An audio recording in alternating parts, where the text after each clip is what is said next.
علما لیکي دریم روحاني بیماری د انسان هغه حسد ضد او عناد دی. حسد د یو مسلمان ته الله یو نعمت ورکړی دی، چاته الله اولادونه ورکړي دي، دی پر له اوړي زړه سره خوړل کېږي چې دا دون ډېر زامن بچانې ولیدي.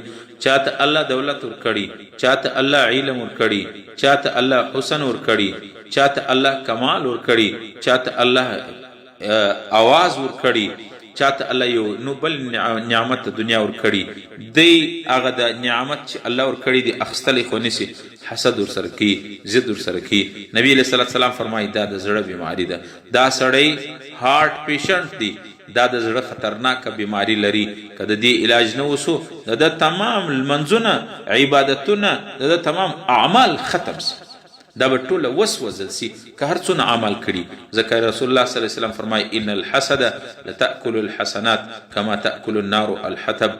حسد او ضد د مسلمان سره کول دا د انسان نیک عملونه رسول الله فرمایي داسې سوځي لکه تیز اور چې نری نری لرګي سوځي.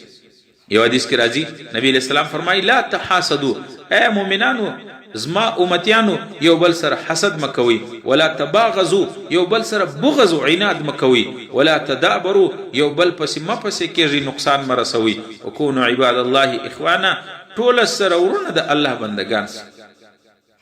علما لیکي چې کم سړی حسد کوي دا حسد والا گویا د الله په تقسیم باندې اعتراض کوي، په الله باندې اعتراض کوي، اے الله دغه نعمت یې وده ته ولې ورکړي دي. او څوک چې په الله باندې اعتراض کوي د الله په تقسیم باندې اعتراض کوي د دې دنیا هم خرابه ده، آخرت هم خراب دي. خسرت دنیا والآخره، دنیا او آخرت دواړه خراب.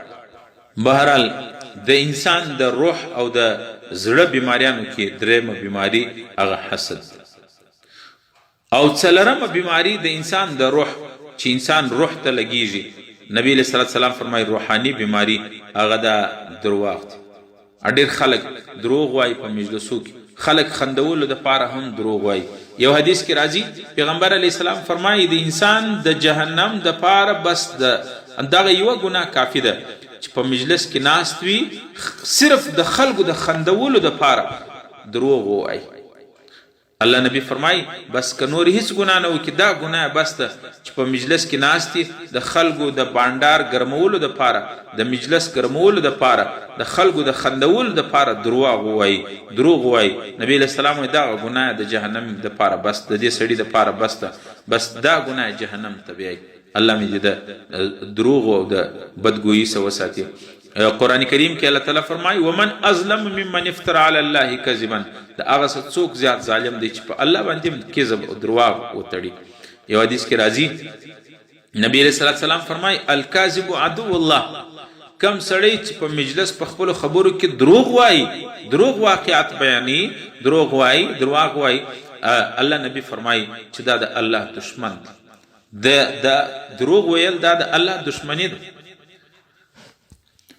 یو حدیث کې راځي پیغمبر علیه السلام یو صحابي پوښتنه وکړه یا رسول الله مؤمن دا بې همته او بزدل کېدلی سي؟ بې غیرته او بزدل نبی علیه السلام ولو. بیا پوښتنه وکړه مؤمن قاتل او زانی زناکاره کېدی سي؟ نبی علیه السلام ولو. مؤمن غل کېدی سي؟ نبی علیه السلام ولو. مؤمن غلا کېږي د مؤمن سره. نو صحابي پوښتنه وکړه یا رسول الله مؤمن درواغجن کېدی سي؟ نبی علیه السلام ویل نه، که مؤمن ایمان لري یا درواغجن نشي کېدلی، یعنی ایمان او دروغ دا نه سره جمع کېږي. یو حدیث کې راځي پیغمبر علیه السلام فرمایي چې کله یوه کلمه د دروغو څوک ووایي د انسان سره چې کومې فرشتې الله مقرر کړي دي د دغه دروغو د بدبو د لاسه فرشتې تنګې سي، یو میل د دې انسان سره لرې ولاړې سي. حدیث کې راځي اذا كذب العبد يتباعد عنه الملك ميلا من نتن ما جاء به، چې انسان یوه کلمه د دروغ ووایي یو میل لرې د فرشتې ځینې ولاړې سي، دا کومه دروغ چې ده وویل د دې د بدبو د لاسه. بهرحال څلرمه بیماری د روح او د زړه دا ده چې د سړی په دروغ وایي، درواغ روزانه خلک دروغ وایي، سهار څه تر ماښامه پورې دروغونه وایي. دا د زړه بیماری ده. د زړه هسپتال ته، د زړه ماهرینو ډاکټر ته د دې روحاني بیماریانو چې څوک علاج کوي هلته تلل پکار دي. که د دې بیماریانو علاج نه وسو د انسان ایمان به مړ سي، د انسان ایمان به ختم سي. او پنځمه بیماری غیبت. یو مسلمان د بل مسلمان غیبت کی. قرآن کریم کې الله تعالی فرمای ولا یغتب بعضکم بعضا، ای انسانانو یو د بل غیبتونه مه کوئ.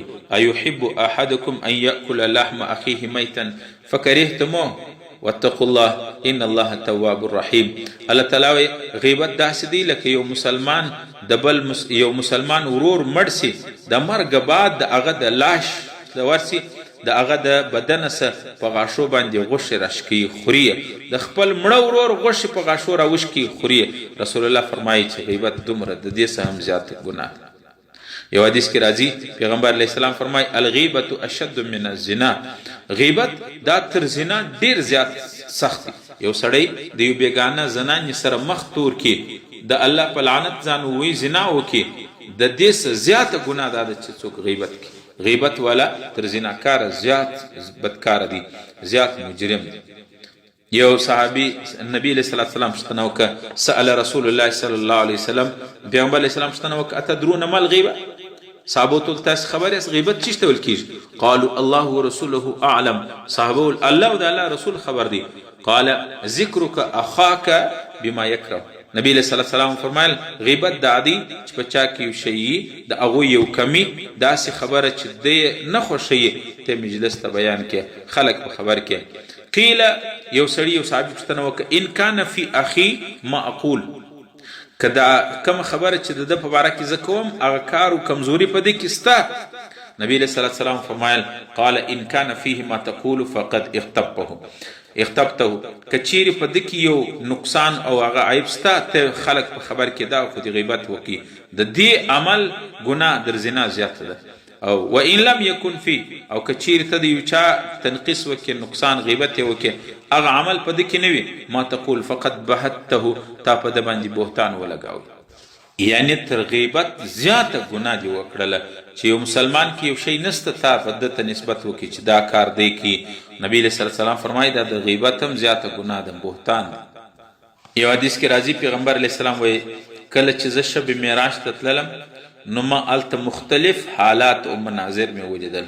هلته مې یو قوم ولیدي څه کسانو د هغو غټ غټ د پیتلو لکه د اوسپنې داسې غټ نوکانې وو، په دې نوکانو باندې خپل د مخ غوښې راشکولې، خپل د ځګرو د نس او د خېټې د غوښې راشکولې. ما جبریل ته ویل دا څوک؟ و جبریل راته ویله یا رسول الله دا ستا د امت هغه امتیان دي چې یو د بل غیبت کوي.